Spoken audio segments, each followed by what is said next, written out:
एक यहूदी ने अपने बेटे से कहा, जाओ बाज़ार से सौदा ले आओ।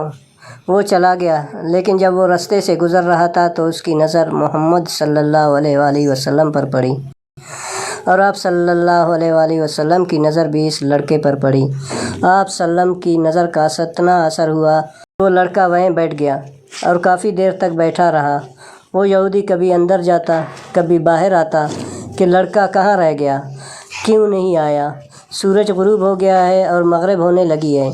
लड़का शाम को घर आया तो बाप ने पूछा, अरे नादान, इतनी ताख़ीर क्यों हुई। बाप बहुत गुस्से में था कि बड़ा नादान और पागल बच्चा है, मैंने कहा था जल्दी आना और इसने इतनी देर लगा दी। तुम्हें सौदा लेने भेजा था और तुम खाली हाथ वापस आ गए हो। सौदा कहाँ है। बेटा बोला, सौदा तो मैं ख़रीद चुका हूँ। बाप, क्या पागल आदमी हो तुम, मैंने तुझे सौदा लेने भेजा था, सौदा तुम्हारे पास नहीं है और कहते हो ख़रीद चुका हूँ। बेटा बोला, बाबा यकीन करें, सौदा ख़रीद आया हूँ। बाप बोला, तो दिखाओ कहाँ है। बेटे ने कहा, काश तेरे पास वो आँख होती तो तुझे दिखाता मेरा सौदा क्या है। बाबा, मैं तुम्हें क्या बताऊँ, मैं क्या सौदा ख़रीद लाया हूँ। बाप ने कहा, चल छोड़, रहने दे। वो लड़का रोज़ाना नबी रहमत सल्लम की खिदमत में बैठने लगा। वो यहूदी का इकलौता बेटा था, बहुत प्यारा था, इसलिए कुछ न कहा। कुछ दिनों बाद वो लड़का बीमार हो गया, काफ़ी दिन बीमार रहा। इतना बीमार हुआ कि कमज़ोरी की वजह से करवट लेना भी मुश्किल हो गया और फिर करीबुल मर्ग हो गया। यहूदी बहुत परेशान था। वो भागा हुआ आया और हुजूर सल्लल्लाहु अलैहि वसल्लम की खिदमत में हाजिर होकर बोला, मैं आपके पास आया हूँ, आप तो जानते ही हैं मैं यहूदी हूँ, मुझे आपसे कोई इत्फाक नहीं है, मगर मेरा बेटा आपको दिल दे बैठा है और इस वक्त करीबुल मर्ग है। आप सल्लम को रात दिन याद कर रहा है। क्या मुमकिन है आप अपने इस दुश्मन के घर आकर अपने आशिक को एक नज़र देखना पसंद करेंगे। क्या ये आरज़ू पूरी हो जाएगी। वो मरने से पहले आपका दीदार कर ले, वो किसी और चीज़ की आरज़ू नहीं कर रहा। आप सल्लल्लाहु अलैहि वसल्लम अपने असहाब से फरमाया, तुम लोग भी साथ चलो और जाकर अपने आशिक का दीदार करते हैं और उसे भी अपना दीदार कराते हैं। आखिरी लम्हा है, आंखें बंद होने से पहले हम उसे कुछ देना चाहते हैं, चलो चलते हैं। यहूदी के घर पहुँचे तो लड़के की आंखें बंद थीं। हुजूर सल्लल्लाहु अलैहि वसल्लम का सरापा करम ही करम है। लड़के की पेशानी पर अपना दस्ते मुबारक रखा। लड़के की आंखें खुल गईं, जैसे ज़िंदगी लौट आई हो। जिस्म में ताकत आ गई, नातवानी में जवानी आई। आंखें खोले, रुख़ मुस्तफ़ा पर नज़र पड़ी, हल्की सी चेहरे पर मुस्कुराहट आई, लब खुल गए, मुस्कुराहट फैल गई। नबी अकरम सल्लल्लाहु अलैहि वसल्लम ने फरमाया, बस अब कलमा पढ़ लो।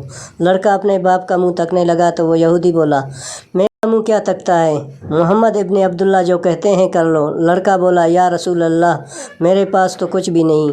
आप सल्लम ने फरमाया, बस तुम कलमा पढ़ लो, मैं जानूँ और जन्नत जाने। तुम मेरे हो, जाओ, जन्नत भी तो मेरी, जन्नत में ले जाना मेरा काम है। लड़के ने कलमा पढ़ा। जब इसके मुंह से निकला मोहम्मद रसूलुल्लाह, रूह परवाज़ हो गई। कलमे का नूर अंदर चला गया, आंखें बंद हो गईं, लब खामोश हो गए। लड़के का बाप जो कि यहूदी था बोला, मोहम्मद सल्लल्लाहु अलैहि वसल्लम, मैं और आप दोनों मुखालिफ हैं, इसलिए ये लड़का अब मेरा नहीं रहा, अब ये इस्लाम की अमानत है। अगर काशाना नबुव्वत सल्लल्लाहु अलैहि वसल्लम से इसका जनाजा उठे तभी इसकी इज़्ज़त है, ले जाएं उसको।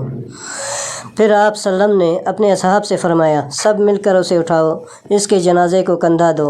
आप सल्लम जब यहूदी के घर से निकले तो फरमाते जा रहे थे, इस अल्लाह का शुक्र है जिसने मेरे सदक़े इस बंदे को बख्श दिया, इस अल्लाह का शुक्र है जिसने मेरे सदक़े इस बंदे को बख्श दिया।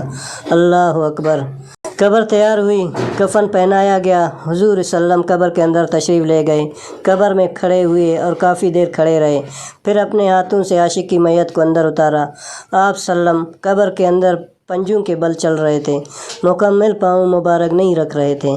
काफ़ी देर के बाद आप सल्लम कब्र से बाहर आए तो चेहरे पर थोड़ी जर्दी छाई, थकन महसूस हुई। सहाबा पूछते हैं, या रसूल अल्लाह, ये क्या माजरा है, पहले तो ये बताइए आप सल्लम ने कब्र में पाँव मुबारक मुकम्मल क्यों नहीं रखा, आप सल्लम पंजों के बल क्यों चलते रहे।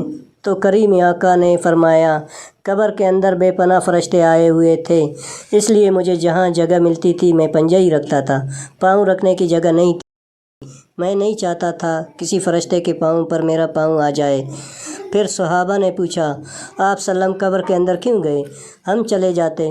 تو آپ سلم نے فرمایا کہ میں اس لڑکے سے کہا تھا تیری قبر کو جنت بناؤں گا، تو اب اسی قبر کو جنت بنانے قبر کے اندر چلا گیا تھا۔ تو پھر حضور صلی اللہ علیہ وآلہ وسلم اتنے تھکے ہوئے کیوں ہیں؟ فرمایا، تھکا اس لیے ہوں کہ فرشتے اور حوریں اس عاشق کی دیدار کے لیے آ رہے تھے اور میرے وجود سے لگ کر گزر رہے تھے، ان کی وجہ سے تھک گیا ہوں۔